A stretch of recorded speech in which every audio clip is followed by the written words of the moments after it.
We are so thrilled to have Franklin Wood Kelly, Frank Kelly, here with us. Hi, Frank. And his amazing backdrop. Frank is a longtime member of Olana's National Advisory Committee, this wonderful group of people that gathers once a year in person, I was about to say. I certainly hope so soon, but and is available and gives us great advice throughout the year. Frank's position is chief curator and Christiane Ellis Vallone, curator of American paintings at the National Gallery of Art. He is also a distinguished affiliate in the Department of Art History and Archaeology at the University of Maryland in College Park. He's been at the National Gallery for 22 years, primarily working in American paintings, and is really recognized one of the world's leading authorities on American art, with an expertise particularly in on the artist of the Hudson River School. His publications include Frederic Edwin Church and the National Landscape, Frederic Edwin Church following it in 1989, and he was the curator of the Church exhibition held at the National Gallery in 1989 and 90, as well as exhibitions on the exhibition, the Hudson River School Visions, the Landscapes of Sanford R. Gifford, our local Hudson boy, which was held in 2003 and 2004. So I am thrilled to welcome Frank, and thank you very much for being here with us this evening. Thank you, John. Let me share my screen here.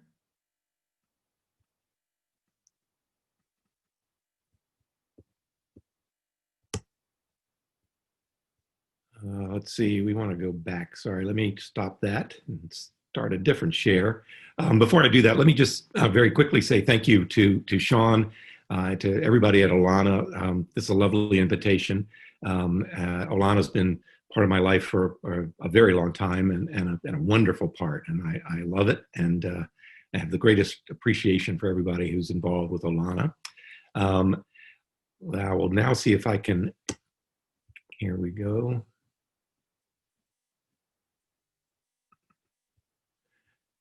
Well, let's see. We want to start at the beginning here. So Margot, maybe you can help me here. Frank, I think if you just go down on the bottom left and go backwards there. Yeah, I'm looking for that right now.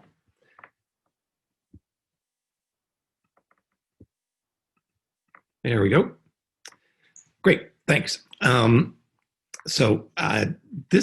This is an opportunity that I guess I didn't expect to have, and was a little bit of a surprise to me when I saw that if I started thinking about how long church has been part of my life, literally, it's actually more than 45 years. And it's a story that when I started thinking back over it, it's been a wonderfully fulfilling relationship, I have to say, in many ways. I'm going to give you just a little bit of a sort of overview of how I came to be involved with this great American artist, and some of the things that it's led to, and some of the things that have been especially, again, rewarding and exciting. That's, of course, Frederic Church you see there in the photograph, and I'm looking at him, but he's looking at something there that's in Mexico late in life. But I like the idea of thinking of that I'm looking at Church, because Church was always looking. I mean, he was one of the greatest observers, certainly, that you can think of. And in fact, when Thomas Cole had him as a pupil, he was marveling at his ability to see and draw and record the world around him. If I try to pinpoint when I first became aware of Church, it would, I'm pretty sure, be when I was an undergraduate in college. This was, say, 1972. And I was taking a class on European painting, 19th century European painting. This is at Chapel Hill, University of North Carolina. And for our textbook, or one of our textbooks, we had this fairly new book by George Hurt Hamilton. And it was a survey book, but I did notice in the, amongst the group of color plates, and this is of course in the days when not all works of art could be illustrated in color in books, I noticed that there was this fascinating picture of a volcano by someone called Frederic Church. It was the painting you see on the screen, Cotopaxi, now famous, not famous then. The reproduction in the Hamilton book was very yellowed. It said it was hanging in the New York Public Library. Seemed to be an odd place for it to be, but that's in fact where it was.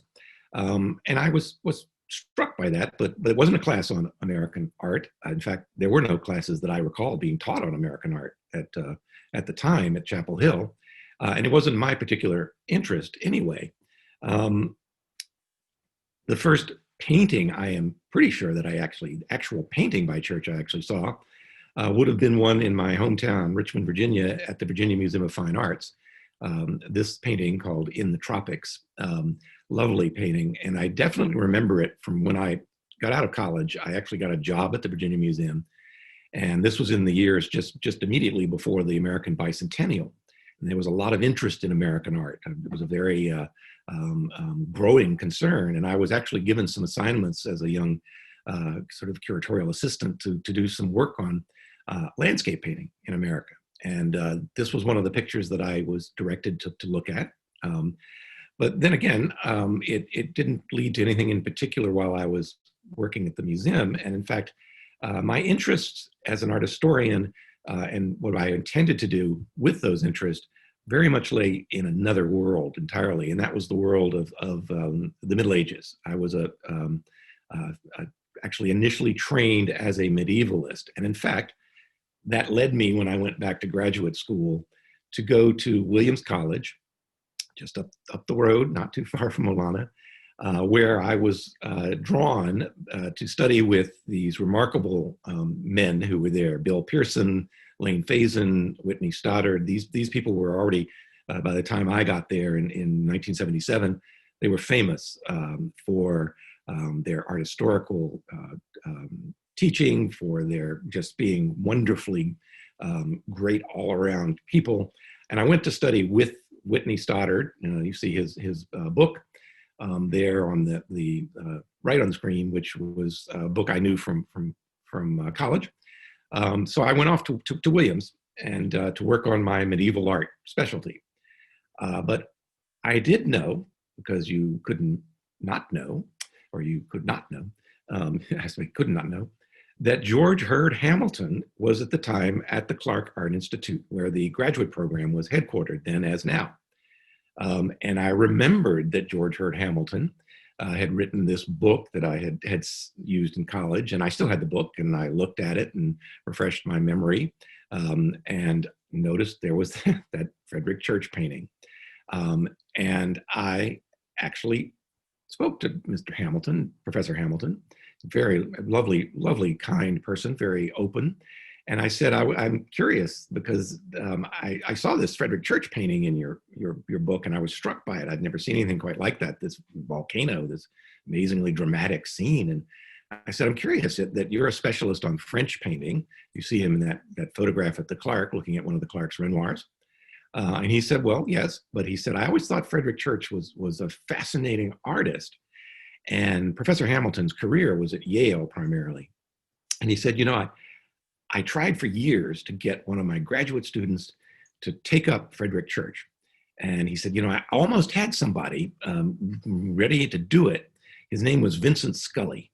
He said, but he's decided to do something else. Well, if you know the name Vincent Scully, of course, he went on to be one of the great professors of architectural history, a fascinating man and wonderfully entertaining and erudite scholar.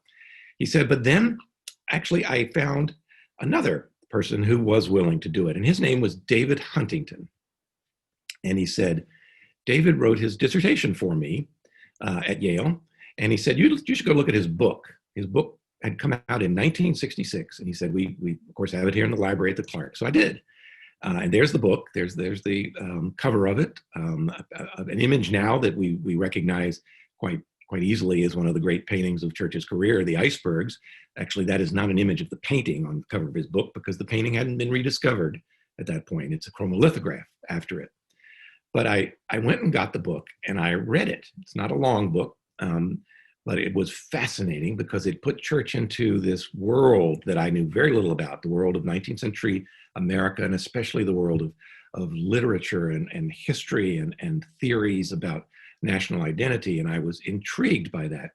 And Professor Hamilton said, if you're interested, you should just go to Olana, which I'd never heard of. He said, go and look at it. It's a fascinating place in its own right. David Huntington spent a lot of time. He was key to obviously saving Olana. So I did. I went in the spring of 1978 to Olana.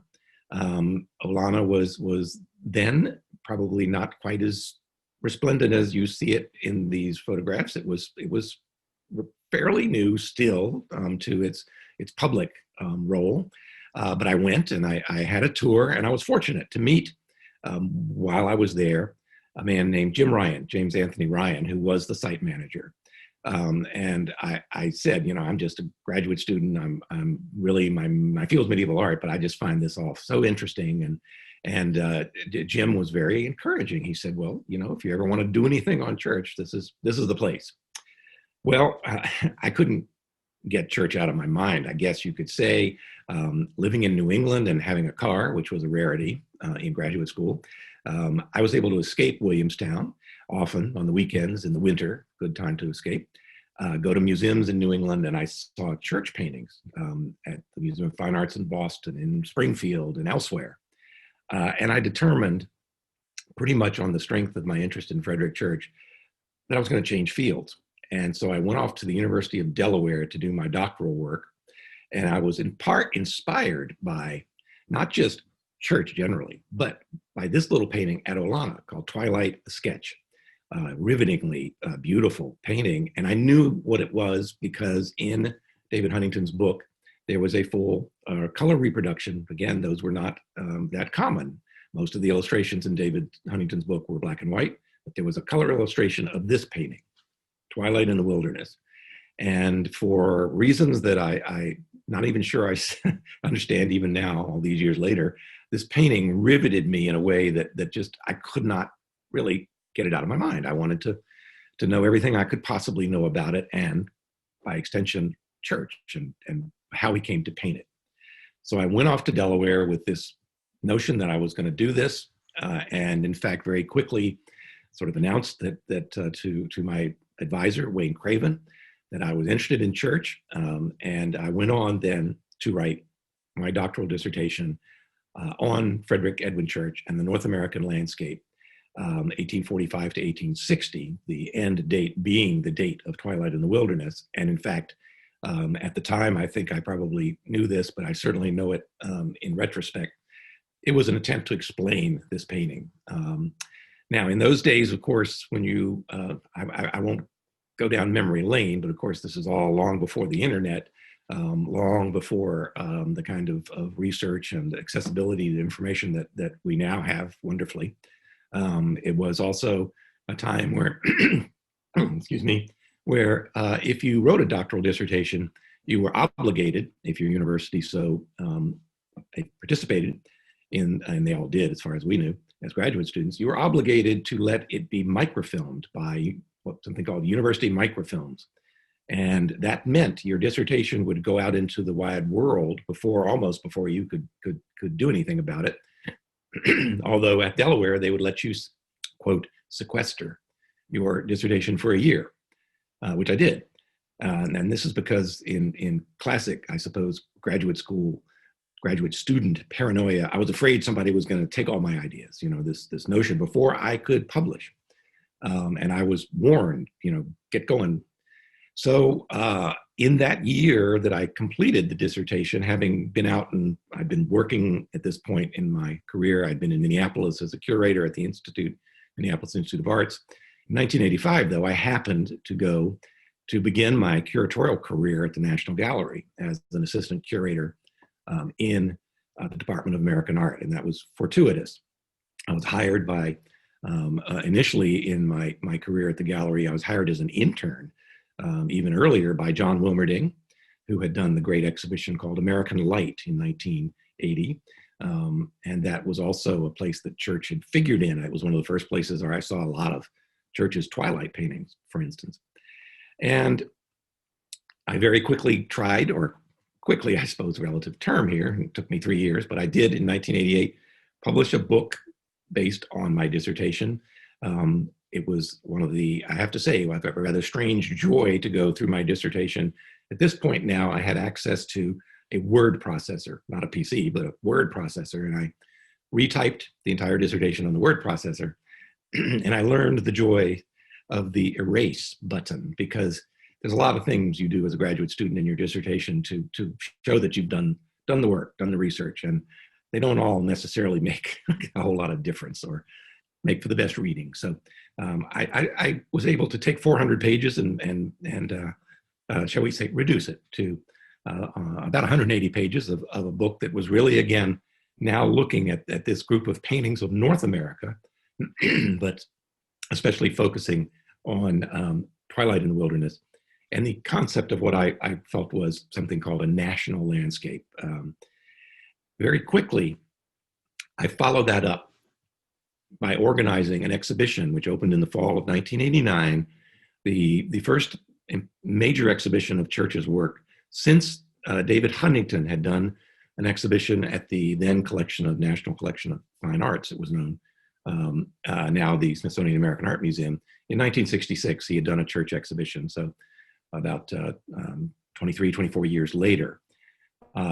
I was very diligent and optimistic, and was rewarded, I think, by incredible cooperation from colleagues in all of the museums in this country, plus one in Scotland, the National Gallery in Edinburgh, which owned a great church, still does, and brought together 49 paintings, all of Church's great pictures, from Niagara, the Heart of the Andes, Twilight in the Wilderness, Cotopaxi, and 3 from Olana. The early, major early painting, Our Mountain, Vermont, and 2 of his later really masterpiece key pictures, The Afterglow and El Hasne Petra. That was an interesting moment to be trying to borrow pictures from Olana, because it was not something that the site had been doing very regularly, but they certainly were very interested and very cooperative.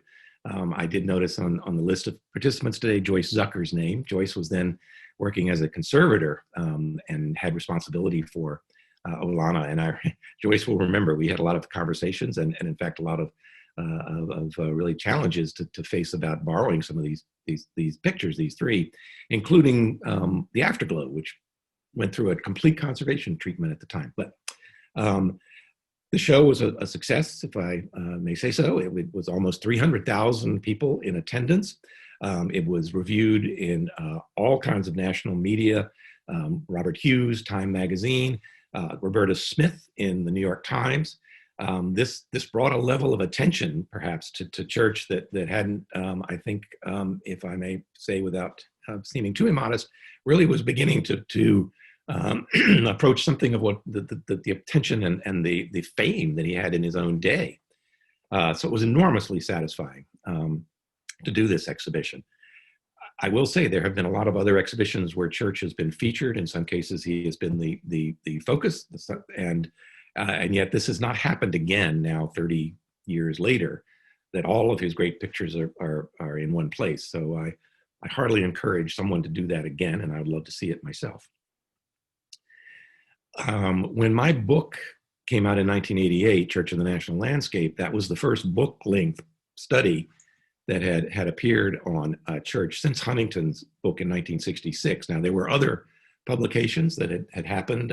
I was involved in a couple of them, including an exhibition catalog you see on the left of your screen on his early landscapes.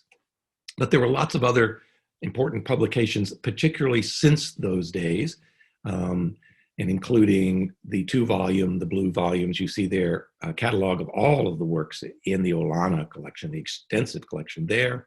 More recently, Frederic Church and the Science of Detail, wonderful study by Jennifer Rabb. Other books, exhibition catalogs, all have now created a crowd, a wonderful group of books on the shelf. When I went to the shelf in the monographic section of the library, whether at the Clark Art Institute or later at the National Gallery, and went to Church, there were very few books. There was virtually nothing besides Huntington's book. Now you would go and the shelf, it would be more than one shelf. And that's a wonderful result. And it's continuing. In fact, there are 2 among others, but 2 especially important projects going on now on Frederic Church that I would acknowledge and be the first to tell you how excited I am about them. One is Gerald Carr's complete catalog raisonné of Church's paintings. a monumental undertaking, and one that's been Gerald's focus for quite a while. And then more recently, but equally exciting, Victoria Johnson is planning to do a biography of Church. We remarkably, we do not have a true biography of Church. One was started in his lifetime by a man named Charles Dudley Warner, and we reproduced that. It was never finished, never published. We reproduced what had been written of it in the exhibition catalog for my show in 1989. But Victoria Johnson, who wrote the recent book called American Eden, about the fascinating figure David Hossack. Victoria is taking on Church now, and that's again another exciting development, to something to look forward to. Now, what's been happening in other aspects about Church? The scholarship has mushroomed and exploded in this marvelous way in the last 45 years. But looking back now to the period, and I would say the modern era for Church really begins with Huntington's book in '66, with his exhibition of the same year, The Saving of Olana, and the market for Church suddenly kicked into, I won't say a new gear, it suddenly came awake. There hadn't been that much of a market for Church's work until the mid-'60s, but once it started, something quite remarkable happened. In 1965, the great painting that I loved so much, Twilight in the Wilderness, had turned up for sale. There are now legends about how many people, museum directors, museum curators, saw it. It happened to be, it'd been taken to the Fogg Art Museum Conservation Lab when it was first possibly available for sale, and people saw it there. Many people claim, oh, I was going to buy that picture. I actually found in my research at the National Gallery that the National Gallery did have a chance, and that it had been, shall we say, deemed not quite worthy, a little bit too much like, quote, calendar art. The curator at the time, a man named William Campbell, must have been very sad not to have been able to get Twilight in the Wilderness for $10,000. That was a lot of money in 1965. I'm not saying otherwise, but it was nothing compared to what subsequently would happen with Church prices. Excuse me. And indeed, by the end of the year, 1965, Bill Campbell, not giving up, acquired a Church for the National Gallery, Morning in the Tropics, or proper name originally was The River of Light. Now the price had bumped up to $15,000 for a larger painting, but one can't say necessarily a more important painting by any means. By 1970, when the Fine Arts Museums of San Francisco acquired The Great Rainy Season in the Tropics, and many of these paintings, by the way, were coming directly from the families of the people who had purchased them from Church originally. Families that are known for historians of American art because of their role in Church's day as patrons. And as I said, many of them were coming straight out of these families' houses in New England, especially. There was a fascinating man named Bob Wyman, a dealer, who was very good at ferreting out pictures. In fact, I once saw, literally, the only time I ever saw a Frederic Church painting in the back of a station wagon was when Bob Wyman showed up in Richmond, Virginia, when I was working there, with a painting called Beacon off Mount Desert in the back of his station wagon. That's another story. But by 1970, $240,000 for a major church. And then in '76, the time of the bicentennial, one of the great acquisitions, I have to say, the Detroit Institute of Arts acquired Cotopaxi, that painting that has started my own journey with Church, for $450,000. I remember this at the time and being shocked that boy, that's what it took to acquire a major Frederic Church. But excuse me, as they say, it was only getting started. I mentioned when we looked at the cover of Huntington's book that the icebergs, that painting, was not known at the time, had not been rediscovered, but it was rediscovered. One of the great missing pieces, so to speak, in our knowledge of Church, turned up in England. It turned up actually exactly where, if you'd followed the right clues, you could have found it. Unfortunately, the right clues had been mistakenly jumbled in some of the contemporary sources that suggested where it was. But it did turn up, and it was consigned to auction at Sotheby's to be sold in October of 1979.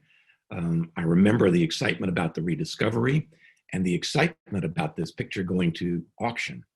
You see there John Marion, who was president of Sotheby's at the time, this important sale, which included the icebergs, when the president of Sotheby's, or as David Redden, the vice chairman, when they're doing a sale, you pay attention. You can also see there with icebergs on the wall, leaning against the wall in the back, something of the size of it. It's, I think, about almost 6 by 9 feet, and a huge carved oak frame that itself weighs, I can't remember, something like 600 pounds. Eleanor Harvey could tell you probably, because she knows this painting very well. Anyway, the painting went up well past its estimate and ended up with hammer and buyer's premium at $2.75 million, which was truly a headline-making price. It was a headline price for American art. Nothing had ever approached that level at auction, but it was also the third highest price that had ever been paid for a painting at auction. And it followed. It was third behind works by old masters of the highest possible reputation, Velázquez and Titian. And this caught people's attention. I remember when I was working on my dissertation, this was about, I think, 1981 or 82, and I was a fellow at the National Gallery, what's called the Center for Advanced Study on the Visual Arts. There was a great Titian scholar named Harold Wethy there, and he would be talking to me sometimes. He said, "What are you doing?" And I said, "I'm working on Frederic Church." And he knew who Church was because he taught at the University of Michigan, where David Huntington taught. Anyway, but he was scandalized when this painting by this American 19th century painter that he couldn't quite get his mind to accept, that this had approached the level of the prices for Titian. My God, he said. But this caught people's attention. This became literally a story that went around the world on the wire services, UPI, AP, everybody picked this story up. It was truly an amazing kind of moment for not just Church, but for American art. And in fact, the painting had its real public debut about 4 months later in American Light, the show that John Wilmerding did in 1980 at the National Gallery. And I remember that's where I first saw it. Since then, the scale has only ever increased. In 1989, the Walker Art Center in Minneapolis, now a museum that we know for contemporary art, it's been known that way for many years. It was actually founded by a man named Thomas B. Walker, in whose collection he owned a great deal of American art, 19th century American art, but the mission of the institution had changed over the years towards more focus on modern and contemporary. When I was a curator in 1983 to 85 at the Minneapolis Institute of Arts, we had borrowed a group of American landscapes from the Walker, and this painting hung literally right outside my office, called Home by the Lake. I used to irritate people in Minneapolis because I'd say, what would happen if the Walker ever decides to sell these paintings? And people said, oh gosh, that'll never happen. You know what they say, never say never. And in 1989, they did. I went to this auction and I watched as the bidding for it heated up, and it sailed past its estimate, low and high, and went down for yet another record for an American painting, $8.25 million. This was another order of magnitude here. Now, since then, lots of paintings have changed hands on the private market. Excuse me. The only truly major, as in large scale, I think major in terms of reputation in Church's own time, to have changed hands recently is another museum painting. In this case, the Berkshire Athenaeum in Pittsfield. If you've ever been there, it's not, of course, not far from Olana, nor Williamstown. Wonderfully interesting place, but it had a collection again of 19th century American art that was notable.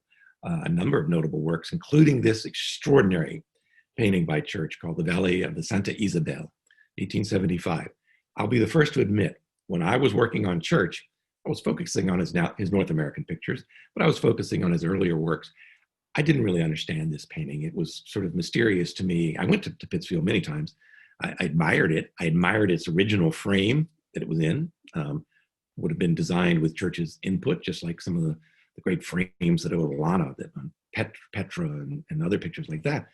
But I didn't quite understand its suggestiveness, its misty sort of indistinctness when everything I was thinking about earlier in Church's career was very sharp, very precise, but at the time I remember reading this wonderful quote by Henry James, the American literary figure who was also an art critic. And he said, as we looked at this picture, he basically implied you make yourself kind of give up. Why? I don't want to be a critic. He knew that in 1875, when Church showed this, that taste was changing, had been changing in America towards a different kind of style of landscape. George Inness, who was actually slightly older than Frederic Church, but he was the man of the time who was felt to be more fashionable. But James ended up saying, well, why not just accept this lovely tropical scene and enjoy it as a very pretty picture? And he meant that with all respect, not as a sort of dismissal. That painting, consigned to be sold by the Berkshire Atheneum in 2019, began to Sotheby's with a $5 to $7 million estimate. It did not sell, but almost immediately after the sale, the Pennsylvania Academy of the Fine Arts went into negotiations and acquired the picture. The price is not public. As far as I'm concerned, they got a bargain. This is a fantastic, brilliant picture that, as I said, I didn't fully understand this part of Church's career back when I was working on my own focus on Twilight in the Wilderness. But I may not fully understand it now, but I think I really do appreciate it now. Now, since I was working on Church, and it happens that if you begin to work on an artist and you get known that you're working on an artist, things happen. One of the funny things that happened to me in Washington, I mentioned I was working on my dissertation at the Center for Advanced Study in Washington at the National Gallery in 1981 to 83. I was there. My name is Frank Kelly. Well, there was just up until 1981, there was a very prominent senator. He was from Idaho, whose name was Frank Church. And in Washington, I can guarantee you, if anybody knew who somebody named Frank was, it wasn't Frank Kelly, it was Frank Church. But people who knew me, or didn't know me necessarily pretty well, or that well, knew that I was working on Frederic Church. I became constantly introduced to people as Frank Church, which I have to say I became fond of, because it suggested a certain melding of my identity with this artist I admired so much. But so for a long time I was Frank Church. Maybe I still am, I don't know. But I also found that increasingly I was starting to hear from people. In those days, of course, I was getting letters in the mail and photographs. Now, of course, I get emails. I got one today, as a matter of fact, by somebody asking for help with finding a Frederic Church painting. But this was a wonderful thing that happened as I started learning about works by Church that were not known, or in many cases hadn't been in the public view, or let alone in any kind of scholarly assessment. And this is just a small sampling of many. There have been dozens of interesting works by Church that have turned up since I wrote my dissertation. I would actually, I think, have to rethink a good deal about what I had to say. I don't think, and maybe I'm flattering myself, I don't think my fundamental conclusions would change. But for instance, something like the painting there on the right at the top of the screen, this wonderful sunset in Maine in the wilderness, 1853, signed and dated. This particular kind of image by Church wasn't known to me at the time, or that I was working. This really wilderness image of Maine. It took him a while to get to it from his more sort of bucolic landscapes, like the one on the left, the New England landscape with the ruined sawmill up there. But anyway, it's been amazing how many interesting pictures have turned up, including some that we knew of. Often we knew of paintings through reading contemporary reviews and accounts that Church had painted and exhibited, that we didn't know what had become of them. The two on the bottom are both pictures that Church exhibited after the rainstorm, 1875. He exhibited in New York. There are reviews of it. Ditto the painting on the right, Evening on the Sea, shown in 1878.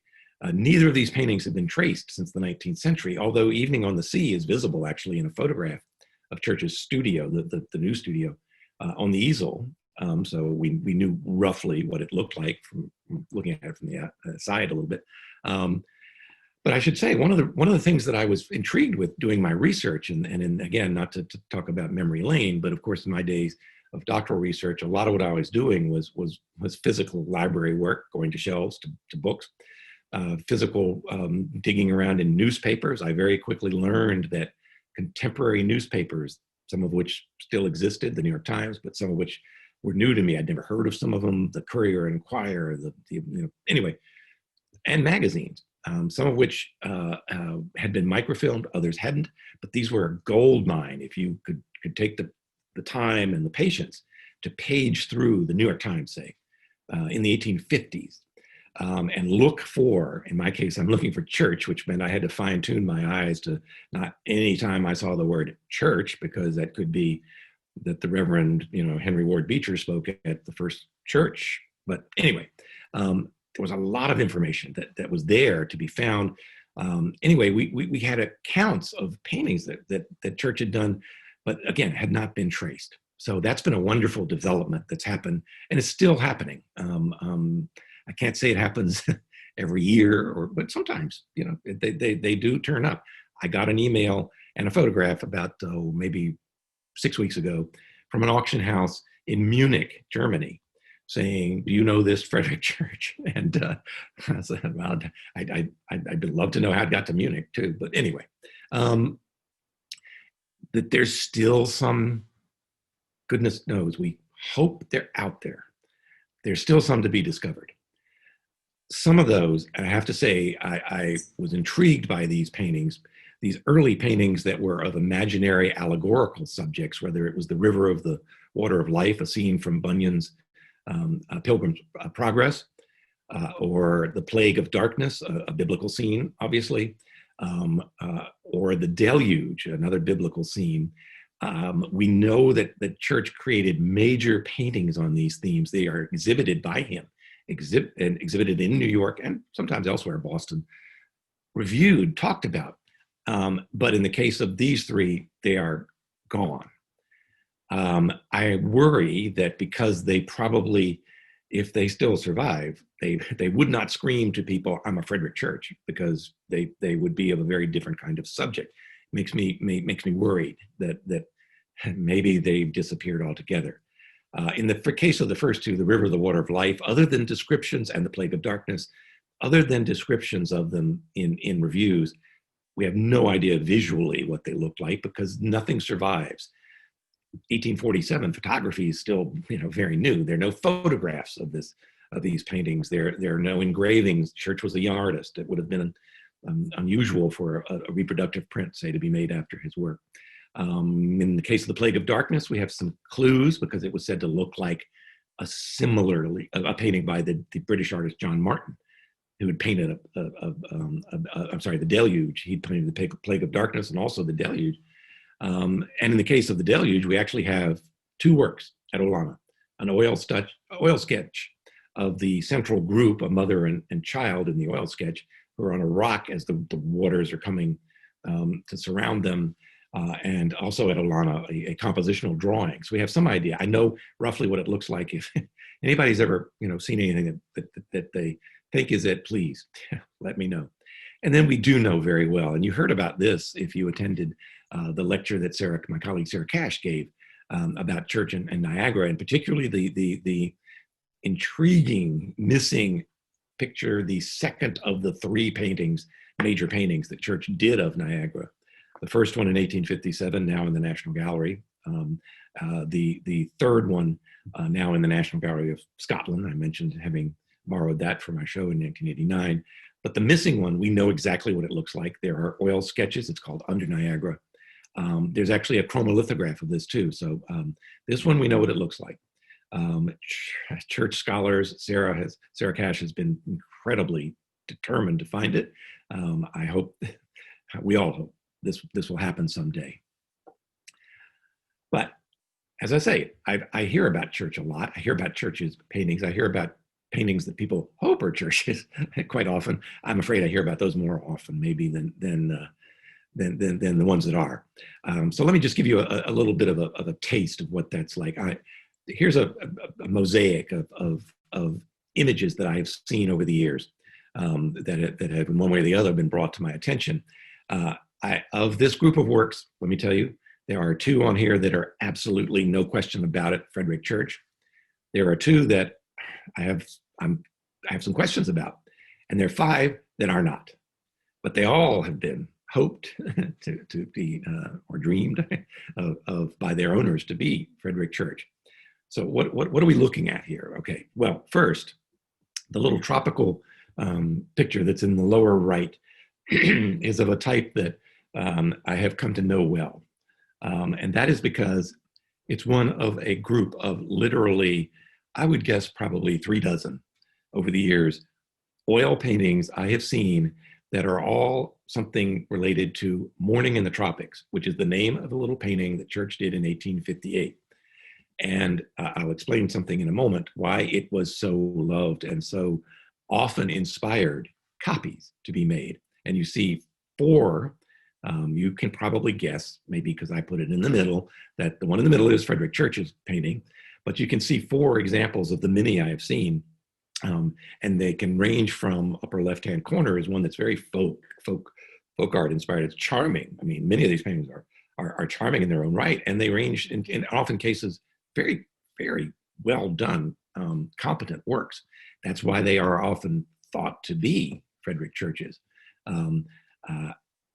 I have often hoped I could buy one of these little pictures, and it's never happened. I've tried, and the reason it was known is because when Church painted it in 1858, he donated it to a charity auction for the family of an artist named William Ranney, who had passed away, and his family was in need, and artists donated their works to be sold to raise money for the family. So that had a certain public aspect to it. People were aware of this, certainly in New York. They knew this wonderful little painting that had been given by the great Frederic Church. He'd already painted Niagara in 1857. He was a famous artist. It was also engraved by a man named Samuel Hunt. And that engraving, and I'm often asked, do I own a church?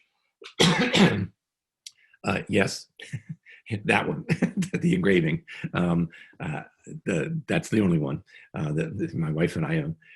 I'd love to own an engraving after the Heart of the Andes. There's one at Olana. I've seen a couple of those in my lifetime, but I've always acquired them for other people, other museums, or in one case, a private collector friend. Anyway, the print served as the basis for all these wonderful copies and variations on that theme. So those are pretty easy to figure out. But a little bit more challenging has been Church's fellow artist named Louis Remy Mignot, who was not just a fabulous artist in his own right, but actually closely associated with Church. He traveled with him when Church went to South America for the second time in 1857, traveled in Ecuador. And here are three Mignot paintings. He was, at his best, he was capable of rivaling Church, like the painting on the left, which is a fairly large, about 3 foot wide, scene in Ecuador. It's just exquisitely beautiful painting. Or the two on the right are smaller paintings. The one at the bottom is a picture that's just magically beautiful. And these are frequently mistaken.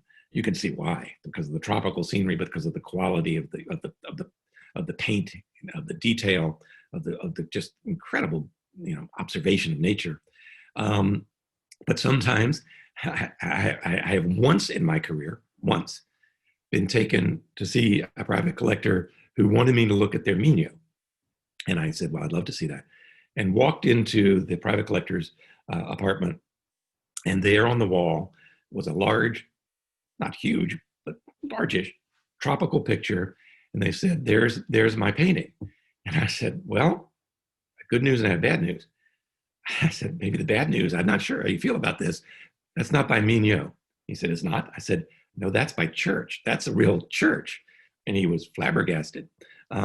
By the way, I've never seen that painting again. I keep watching for it to turn up. The opposite has happened, though, far more often. I've seen paintings by Migno that people were hoping were church, including the one on the upper, the higher of the two paintings on the right. Beautiful, beautiful painting. That is perhaps a study for the one on the left, the scene in Ecuador, a smaller picture. I was asked, this was a long time ago, and I'm not going to name names. I was asked by a museum that owned this picture, still does, if I would write an entry for their big volume of that they were bringing out on their masterpiece collection, Masterpieces of American Art collection, a very important, significant collection. And I looked at the illustration, or I looked at the photo they sent me at the time. Again, this is somewhat before the internet. And I actually went to the museum. I had been there before, but I went again because I said, I better look at this pretty carefully. And I went and I looked at it. And I said, this was the bad news, good news scenario again. But in this case, I said, this is a wonderful picture. I'd be happy to write about it, or I said, even better, I'd be happy to refer you to colleagues, John Coffey, Kathy Manthorne, who are working on this artist. This is a Migno. And I got a look back that was not a happy look. And I was told, you don't accept this as a Frederic Church. I said, no, I don't, but I really do. I think this is a Migno. This is a very good example. And I was told, fine, forget it. We'll find somebody else to write it, which they did. And someone else wrote the entry for their book. And so anyway, it's the only time somebody's really given me a hard time about it, because usually Migno, I think, is so good and so wonderful that people are excited. But anyway, a lot of times I get some wannabe churches that are funny in various ways, but I have to say my favorite, I say one of my favorite, but that probably is my favorite, a misattribution of an actual genuine church painting was in 1982. I was shown by one of the auction houses a photograph of a painting with a big gilt frame, and it had a big label on it that said in block letters carved in gesso and gilded, Winslow Homer. And they said, do you think this is a Homer? And I said, no. And they said, well, that's interesting because it does have down on the rocks, it's got F.E. Church on it. I said, well, it's new to me. I've never seen this painting. I said, but I bet you, yes, I bet you that's a church.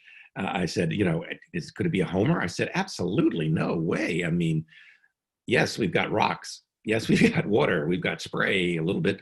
And we've got Maine. This is a scene in Mount Desert on the case of the church, and one of the famous Prout's Neck seascapes by Homer on the right. I said, this is clearly not. I went on to work on Homer in another phase in my career. An artist I also now hear often of people with wannabe Homers. It's the only time, though, probably will be the only time I've ever been asked if a church was a Homer. Now, I'm sure by now, but I told you there were 2 real churches, 2 not sure about, and 5 not churches. Sure, you figured it all out, but just in case, moving from the upper left, that is, yes, that's a real church, beautiful oil sketch, relatively recently familiar to me, has turned up in not that long ago. In the center, upper center of the screen is an image that Church definitely painted. It's called Scene in Vermont, 1852. But they're 2 identical versions of this picture. Identical. I've seen them both. Never had the chance to see them side by side, but I've seen them both. They're both signed and dated. I don't know of any convincing evidence in terms of contemporary accounts or whatever that make it clear that Church painted replicas of his picture, but I have to say it's possible. I just don't know for sure whether we have 2 versions of the same picture. And then moving over to the right side, that blasted tree trunk, that's another painting, Storm in the Mountains from 1847. It's in the Cleveland Art Museum, or one of them is. And I have seen another identical, very, very high quality, 19th century, no doubt about it, oil painting of exactly that same subject. So I don't know. Moving down to the right, there's another one. There's one of those folk paintings, sort of Morning in the Tropics. You've seen that. The Migno, that's another painting by Migno. Above it, that very stormy picture, that's a real Frederic Church. That one turned up. I'll tell you a little more about that one later. To the left of that curious image of a man standing looking at this flag in the sky, that's not a Frederic Church. It relates to a famous church called Our Banner in the Sky, but no, that is not a church. The tropical scene at the far left is one of many, probably inspired by Church. There are lots of other artists, some of them known, some of them not. In this case, I have no idea, but it was an interesting painting. And then at the bottom, that snow scene, that's my all-time not favorite. It's the worst painting I've ever seen that anybody thought could possibly be a Frederic Church. Now, in this day and age, I have to say it's dangerous. If you go on the internet and Google Church and you look for images, you're going to see many things that are, but many things that aren't. Anyway, it's been a fascinating part of my years with Church. One of the things I mentioned in my work that I spent a lot of time looking at contemporary reviews of Church's work, and often I was intrigued by paintings that we had titles for, including one called Evening After a Storm, 1849, attracted a lot of attention. The reviews, in some cases, described it quite carefully, because remember, there were no illustrations in the newspapers or the journals at the time that would have been published with the reviews of the National Academy's exhibition or the American Art Union. Anyway, there were descriptions of this painting called Evening After a Storm, a lot of discussion about it. And a painting turned up in the late 1970s, this painting, that seemed in some ways to fit that description. The descriptions mentioned a storm clearing. Well, this could be. It mentioned a house at the left side. Well, this is a mill, but sometimes the reviewers do make slight mistakes. It mentioned some rubbish and broken bits of stuff in the foreground. There's actually a picnic basket in the foreground. This is a wonderful painting. And so maybe in a kind of wishful thinking, it was proposed this might be that painting, Evening After Storm. And in fact, Jerry Carr and I were invited to organize an exhibition for the Amon Carter Museum, which acquired this painting in 1979 or 80, I think, to try to figure out, was this the missing painting? And this was the show that was called The Early Landscapes of Frederic Church. I showed you the catalog. Only years later, we knew something about the history of what happened to Evening After a Storm when it was shown in the American Art Union in 1849, because the American Art Union distributed paintings by lottery. So you joined the Art Union, you could win a picture. And at the end of the year, someone won this picture, and they lived in Dayton, Ohio. And as try as we might, we could never find any trace of it in Dayton, Ohio, until I think about 1992 or 3 or something. I got a phone call from Alex Nargis, who was then the director of the Dayton Art Institute, saying a church had turned up and he thought I might want to come see it. And I did. I got on the plane, I went out there and I saw it. Jerry Carr joined me. And when I saw it, I said, oh, that's Evening After a Storm. That's the picture, the storm cloud, the house at the left. You can't see it probably on your screen, but yes, there's some broken bits of stuff down there. Broken, I can't remember whether it's a wheel or wooden wheel. Anyway, there it is, obviously. What was the other picture? I don't know. It must be one that somehow escaped notice for whatever reason. Or a painting that I've shown you before that I mentioned that hung outside my office in Minneapolis, another record-setting price. This is the painting known as Home by the Lake. And this has a long history being published in articles and books, including my own exhibition, as Home by the Lake, because it seemed to fit the description of a painting that Church exhibited by that name in 1852. It had certain things about it the way you think, well, maybe the description's a little bit wrong. I mean, it's clearly a rather rustic home. It talked about how beautifully fine the home was, the contemporary descriptions did. And then another phone call, this time from the museum at Dartmouth in Hanover, New Hampshire, saying you might want to come up and see. Somebody's brought in a Frederic Church. Same thing, walked in, that's Home by the Lake. So sort of, you say, okay, never mind. I'm sorry, I was wrong about that. Although we do go back to the question of what's the other painting? Jerry Carr and I think, agree that that's probably a painting that we have record of also that Church painted at the same time, called Home of the Pioneer. Anyway, this has happened a lot as we've found more and more churches.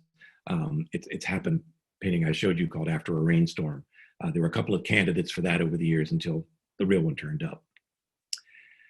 It's also been fun to see it as Church's name has become familiar and he's become famous again, really starting, I think, with the bicentennial, especially, but the auction of icebergs in 1979. He's found his way into popular culture in ways that are intriguing. For instance, Frederic Church is in the movies. I love to look in movies and television programs. It's now more common that you'll see real works of art or identifiable works of art in the backgrounds of interiors, and especially since people can download things on the internet, the set designers can get whatever they want. But long ago, I used to watch, I still watch old Hollywood movies looking at paintings in the back of the scenes, because those were often real paintings. They were bought, as nothing's job, whatever. They usually are nothing. But every now and then, though, I see something, it catches my attention. And I'm the person you don't want to sit next to. Well, you don't sit next to anybody in the movies anymore. But if we go back to that, you don't want to sit next to me, because I sometimes blurt out in the dark movie theater, "That's a Frederic Church."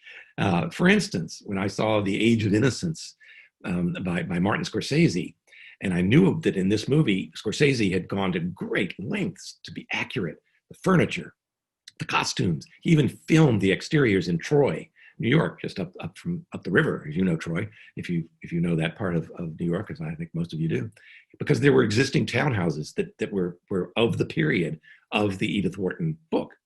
And I noticed, because I'd read that in addition, Scorsese had actually had actual oil paintings made to reproduce works that were known to be of the later 19th century.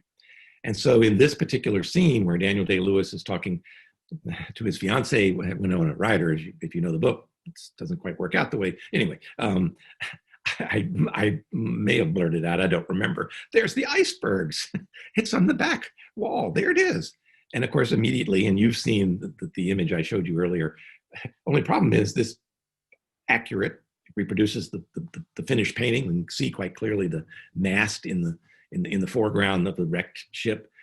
It's the wrong size. It's way too small. It's not 6 by 9 feet. So it's parlor sized. So I laughed at that at the time. I still think, well, gee, that was a case of the motive of the director Scorsese to get the motif right was admirable. In this case, it just didn't work that way. But if there was an Oscar for best appearance of a Frederic Church painting in a Hollywood movie, it would go, I have no doubt, and I do remember being in the theater when I saw this, it would go to Twilight in the Wilderness, which has a very wonderful place in the movie Clear and Present Danger from 1994, one of the Jack Ryan, the wonderful Jack Ryan stories. They're still making movies of this. There's been a recent one, two series now on. Anyway, this one starred Harrison Ford.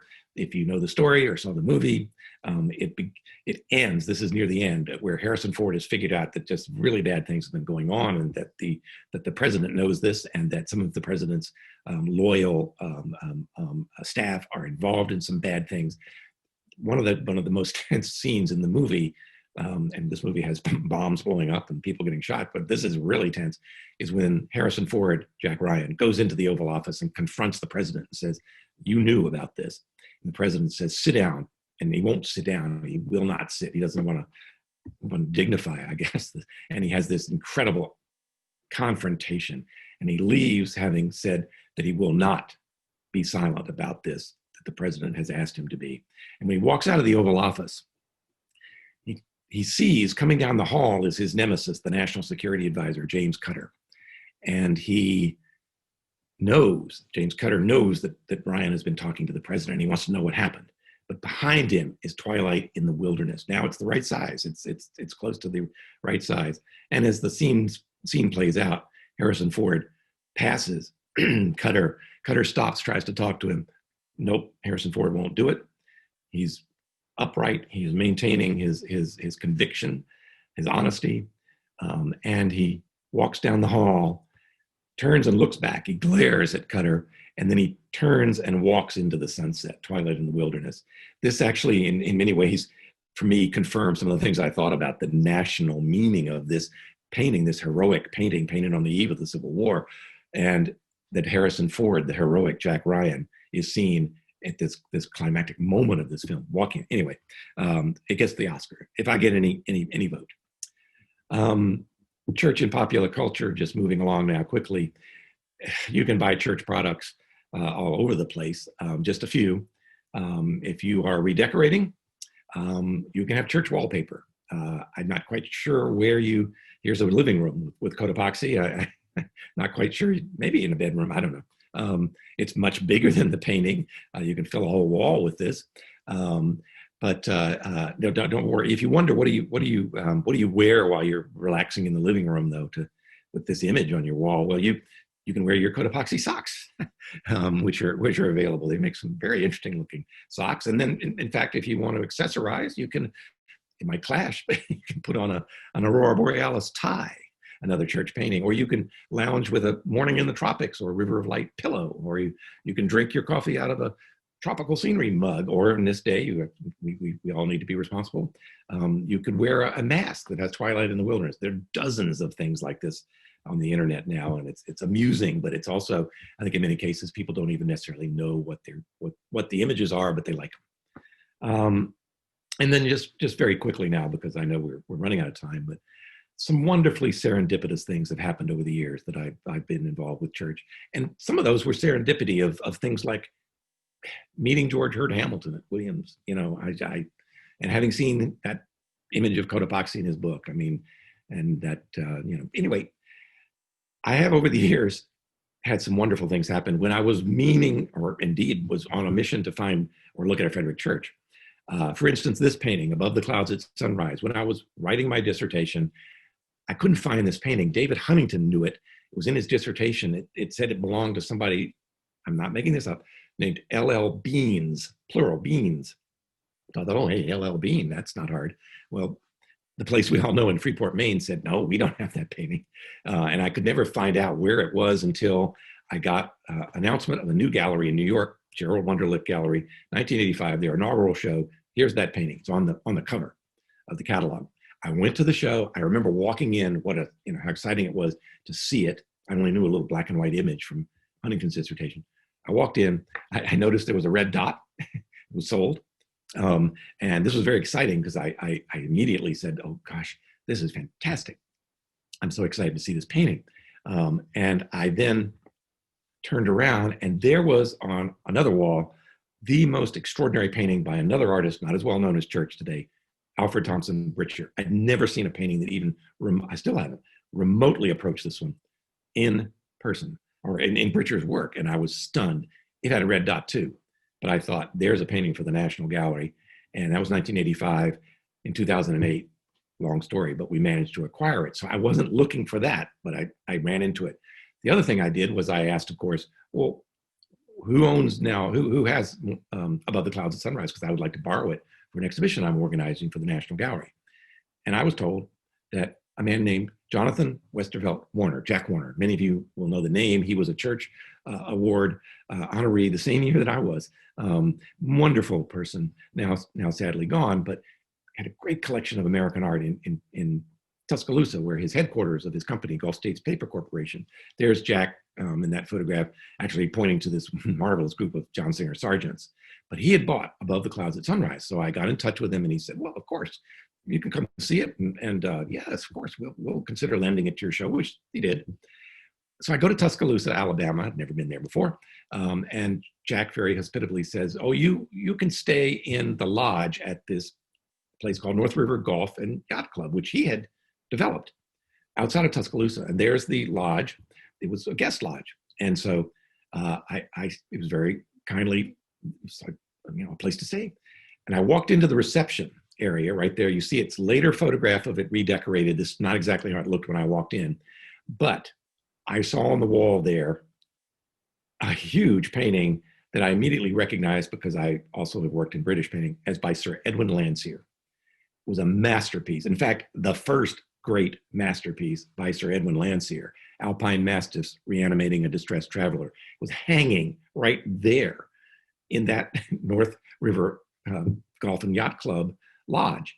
And I said, Jack, Mr. Warner, I didn't know you collected British painting. He said, well, I don't really, but we have the lodge decorated with hunting pictures and sporting pictures, and I love this picture of these great dogs. And I said, so do I. I said, boy, if you ever want to give that painting to a museum, the National Gallery would love to happen. Well, it didn't happen that way. But years later, I never lost sight of this painting. I never forgot this painting. Years later, just in fact last year, finally got a chance to acquire it. So it's now in the National Gallery. I've gone to Tuscaloosa looking for, to look at a Frederic Church, and I came home with another great painting in my mind. It happens more often. As I used to say to my graduate students, you never know what's out there. And if you're not out there looking, then you'll never know. Anyway, thank you, Olana. Thank you, all the people that I've known at Olana over these years. They've been nothing but supportive and helpful. And I will be happy to come back in another 45 years. What's that, 2065? And we'll take up the second part of this lecture. I'm game if you are. But please, I know I'm preaching to the choir here, but visit, donate, tell your friends. One of my friends who happens to be the pop singer, Jimmy Buffett, went with me. You see us there, Jimmy Buffett, his wife, Jane, our mutual friend, a painter, John Alexander. And that's me in the shadows there, visiting Olana.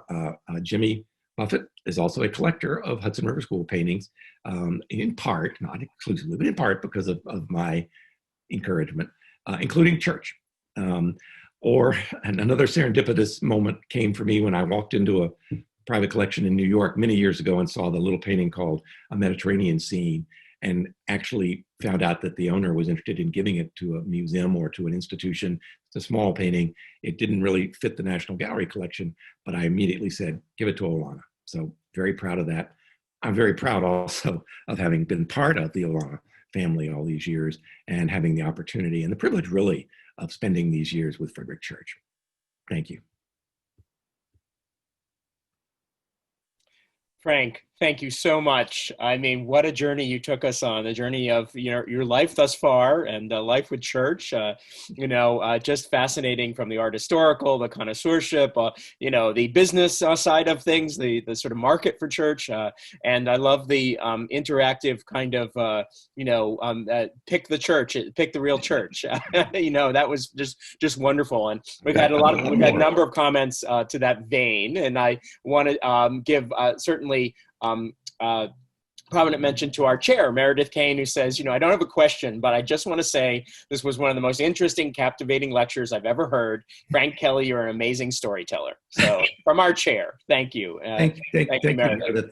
It helps to have good material, and Frederic Church is the epitome of good material. Well, great. And I know we're over time here, but if you wouldn't mind, Frank, we'll just do a few questions. We have I have many, but I can hold mine. We have some wonderful thoughts here from other well-known figures in our universe. Sarah Griffin, my illustrious, fantastic predecessor, says, can you talk a bit more of how your thoughts on church may have changed on seeing some of the new discoveries, I guess art historical as well as paintings, but even if the fundamentals haven't changed. Thank you, Frank, she says. Well, thank you, Sarah. Sarah, hello. It's been a while. We've seen each other, but we certainly saw a lot of each other for years there, didn't we? Anyway, I hope you're well. I think first and foremost, what's changed for me really is a much fuller appreciation and I hope understanding of his later works. That's a bit ironic because when I was an intern at the National Gallery in 1980, I worked on the painting from 1877, then known as Morning in the Tropics, now reunited with its original title, The River of Light. And I was a great admirer of that painting. And I tried to explain why it was so different than the earlier works. But I don't think I had gotten that really. And that's in part because I was relying on contemporary criticism, which often said, well, Church isn't who he was 10 years ago, or he's just not the same. Give us Niagara again, meaning the 1857 painting. So I think in part, that's maybe the greatest revelation. And it's really it was a deficiency on my part. And I'm glad to. The other one is just the sheer number of new works that have turned up over the years. The universe of churches I was looking at and working with back in the years I was working on my dissertation in the late 70s and the early 80s, it was a smaller universe. Now it's bigger and it's richer for it. I mean, that brings up a question for me. I mean, you hear he was, you know, in his practice of sketching, it was very quick. He was very facile. I mean, was he also then in the output of finished paintings prodigious compared to some other painters? That's a great question, Sean. In fact, one of the interesting things that happens early in his career, he becomes famous very fast, very quickly, both as Thomas Cole's picture, but especially as a talent who's to rise by when he's 20 on. I mean, his first sale to a museum, when there were very few museums, was in 1846. You know, the painting that's called Hooker and Company Journey. Right. He had a bit of an inside line there, but yeah, well, he was from Hartford, and Daniel Wadsworth was anyway. But I did see early in his career the demand, because he had major venues at the National Academy and at the American Art Union. The demand for Church's work was escalating, and in fact, early on, he in part satisfied that demand somewhat by putting out pictures that some critics said, well, this is not exactly a fully finished picture. And I think in some cases they meant it was smaller, it was a little bit brushier. I know some of these pictures, they survive. I mean, and they're wonderful. So I think he had that. Obviously, when he was painting these big masterpieces like Heart of the Andes, that took time. We know, in fact, that took 9 months. And he may have been doing other things at the time. But, you know, I think he was such a public figure, and there was such a demand for his works to be shown publicly. It was a surprise to me for paintings to start turning up that I had no knowledge of. In other words, as far as I knew, they hadn't been shown publicly, or they may have gone straight to a buyer. That suggests that maybe, yes, maybe he was capable of painting. You can't say rapidly, although he said he painted, you know, under Niagara in like 6 hours or something. Yeah, but we don't have the heard something like he would do some of these like a much like with bravado in front of people very quickly. Anyway, but, maybe that's also the critical as in like you know, kind of jealous notes of other painters, I think, right? Some of the things. Yeah. So perhaps those copies are copies. I mean, maybe they're not copies, or maybe they're. As I said, I've never seen either of those two. Yeah. Two of each of those side by side. I'd like to. Yeah. One of the fascinating little focus exhibition to do that. Yeah. One of the Vermont scenes is not in the greatest condition, and that hurts it. Those two ones of the blasted trees, you know, blasted tree trunk, they're both amazing. You know, I mean, and we have some fabulous blasted tree trunks at Olana in real life. If you want to come see them and sketch and draw them yourselves, please do. Christine Oaklander, one of our great friends and members and supporters, has a comment I think that's asking for a comment back about Rainy Season in the Tropics, saying she understands that Richard Weimer bought it from the Sturgis descendants out of Jonathan Sturgis's Connecticut home. Rumor is that he cut it out of the frame, rolled it up, and walked away, selling it to Middendorf, and then it went to San Francisco. This is inside lingo here about all these. Yes, and hello, Christine. I guess what I get out of that, was it really cut out of the frame? Is there evidence of that? I thought of Christine when I showed Rainy Season because she's got such great knowledge and expertise on particularly on the collectors, many of the collectors we're talking about. I've heard that story. I don't know if it's true. The other story I heard was that the painting was in the greenhouse. And you think, what was the painting doing in a greenhouse? I mean, I don't know if that's true either. If so, I imagine it was a decommissioned greenhouse. I can tell you this is true. The big painting at the National Gallery, the 6x9, or the 6x8 foot Morning in the Tropics, River of Life, that was on a yacht at one time. The yacht that sailed out of Newport, Rhode Island. It was definitely in a yacht. So, you know. Well, I guess insurance companies were a little less rigorous back then. Right. But yeah. But Christine, I don't know. I mean, at one point, obviously, the obvious thing, or at some point, the obvious thing would be to ask San Francisco, what's the story? You know, physically, has the picture got its tacking margins? And right. So, but there's some wonderful stories like that. But yes, I did see Bob Wyman with one of those pictures out of a New England collection in the parking lot of the Virginia Museum in Richmond, in the back of his station wagon, with the painting called Beacon Hop Mount Desert. So Well, you smaller should know paintings. we at Olana get inquiries as well. Is this a Sure. church? Or my parents used to work there. I got this. So Yeah. we Yeah. consult all of you on the National Advisory Committee about these things as they pop up. Judith Hernstedt, another wonderful supporter, says, "Have you discovered any church drawings or watercolors?" I don't believe he really did watercolor, but Hi, Judith. I don't know if you remember. Maybe we've definitely met. I've never never seen a watercolor that I felt comfortable about, other than the watercolor things that, I mean, the works at Olana that are the scenery. I mean, his ideas about interior decorating and things like that. I think there's some technically watercolors. There's a watercolor that's kicked around for years called Ice on Lake Champlain. I mean, I've seen it so many times.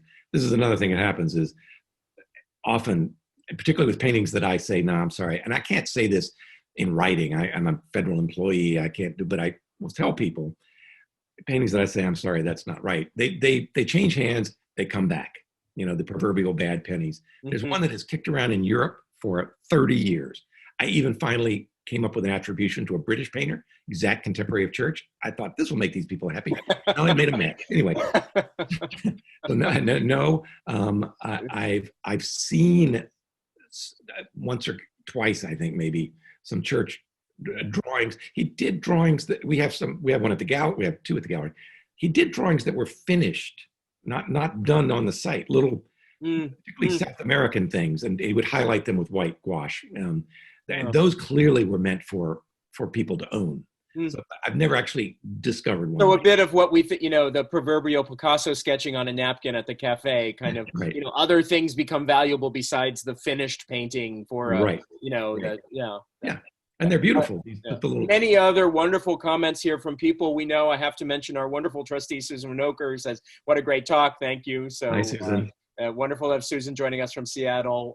Susan Ball, who a longtime head of College Art Association, now living in Hudson. Thank you, Susan. And I was her graduate teaching assistant at the University of Delaware once upon a time. Susan remembers that.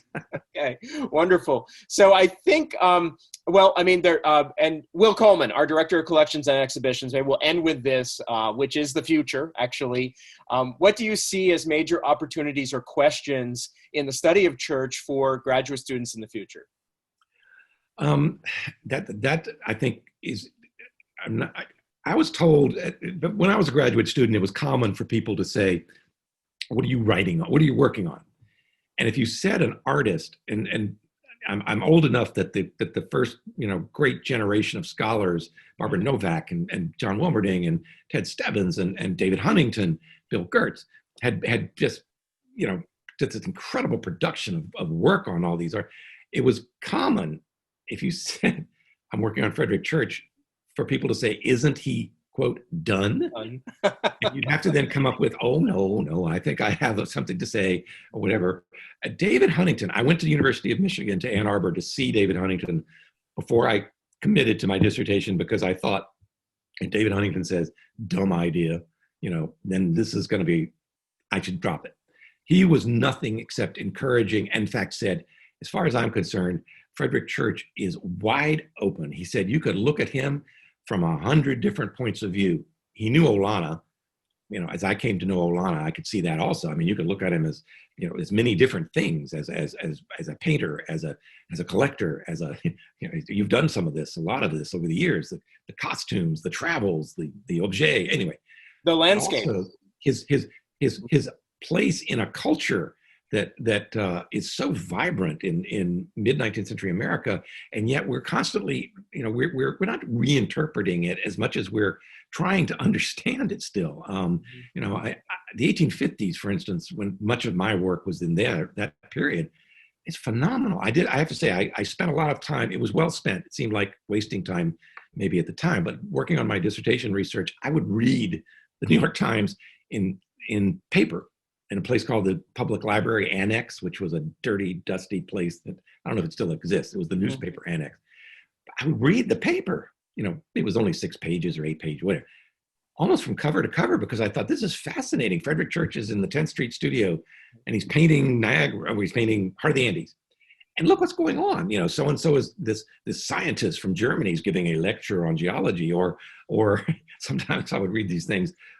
this axe murderer has struck again, in some place. Or it began to give a flavor. And I think we're so, that the famous saying about the past is like a foreign country. It's always going to be that. I mean, I think, and so somebody as central and as incredibly diverse as church, there's always going to be ways of looking at him. I think Jenny Rabb's dissertation in her book on detail in church, fantastic. Just did we know church painted detail paintings? Yeah. Did anybody tell us, what that might mean and how he, what it meant to him? And what, she did. But so I think it's full speed. Well, that's an excellent place. We're going to have to stop now. And thank you again so much for this incredibly generous, evening with you, afternoon and evening. I'll see you, right? So we look forward to seeing you, Frank, virtually or in person, I hope, very soon. Okay. All right. Thank you, everybody. Thank you.